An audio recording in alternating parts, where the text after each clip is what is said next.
how can you tell whether you're being cautious and thinking something through or really just overthinking it? Because overthinking does more harm than good. So let's unpack quickly how to stop overthinking and get on with life with some very simple but powerful psychology-based ideas. It's actually really easy to tell the difference between whether we are thinking about something to find a solution or just overthinking the whole thing. So if you are more focused on all the things that could go wrong, it's overthinking. Rehashing things from the past, focusing mostly on all that went wrong, that's also overthinking. And there's nothing productive in all this. There's no solution with overthinking, but there is with problem solving, because problem solving is more about looking for a solution rather than fixating on all the possible problems. So when we are in the problem solving mode, it looks more like, does this work? No.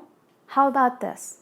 No. So will this work? And because overthinking focuses more on the problems, it makes us feel restless, exhausted, but still can't stop thinking about it, worrying about all the things outside our control, essentially feeling on edge. And they are the big neon signs that we are worrying the wrong way. So the thing to do here is obviously contain the situation, freeze it where it is so that we can start fixing it. Well, actually start fixing the tools to approach the situation, but you get my point, right? See, overthinking is all about eliminating uncertainty from the future. But with future, there will always be an element of uncertainty, right? Because of all the things that are out of our control. Now, uncertainty is also seen as a survival threat by our brain. It doesn't trust uncertainty, and so it triggers the stress mode. So you see how these both go together, overthinking and stress, with uncertainty as the common factor. And when in stress mode, our brain cuts our access to the reasoning and the problem solving part of our brain, leaving us with very limited tools to work with. So the reasonable thing to do here is to get out of the stress mode first, right? And to get out of the stress mode, we can either distract ourselves doing something till the time that we are in a better position to handle the situation more productively, or we can do something to activate the creative, the problem solving part,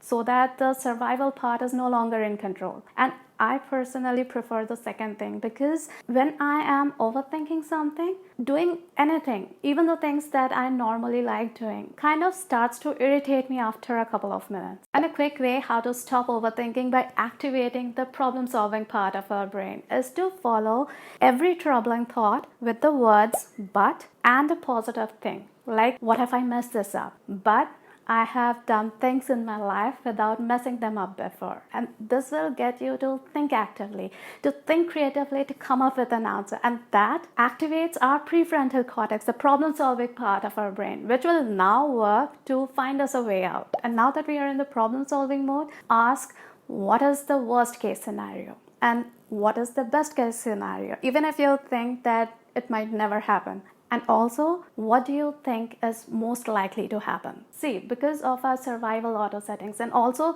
the filters in our brain through which we make sense of the world around us, we focus more on the negative aspects of anything, more than what might be working, what might work, or what's good. And these automatic negative thoughts or ants keep the overthinking loop going. And because of this, it might be that what you think is more likely to happen is closer to your worst case scenario. So to stop catastrophizing and bring things more into perspective, cognitively reframe the situation. Find 2 examples when this hasn't happened, even if it's in some other context. Like, if I'm worried about not being able to find the right words to explain something when giving a presentation, I will think of all the times when I have explained something to someone without any problem. Or I can also think about the times when I have explained something without using the exact words. And when you have got the 2 examples, put them together in a sentence, ending with, and this might happen, whatever you think might happen. And this is designed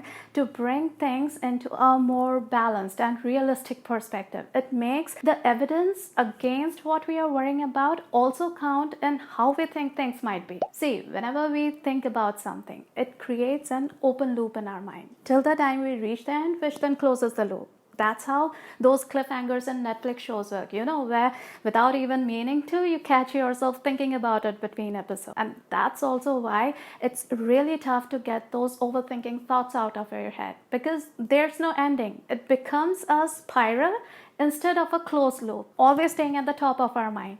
But even having an action plan can close that loop and stop overthinking. Action is without doubt the best antidote to stress and worry. Now, worrying and overthinking can bring a sense of powerlessness, right? As if there's nothing to be done. So ask, what can I do about this? Follow every what if this happens. Whether if this happens, then I will do that.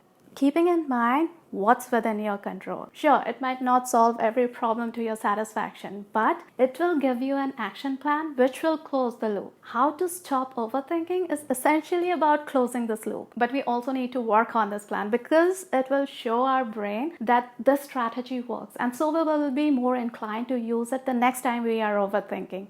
And working on any plan becomes easier when you know how to stop feeling overwhelmed quickly, right? So this video over here shows you exactly how to do that in your everyday life. I hope you found this video useful. Take care, and I'll meet you in the next video.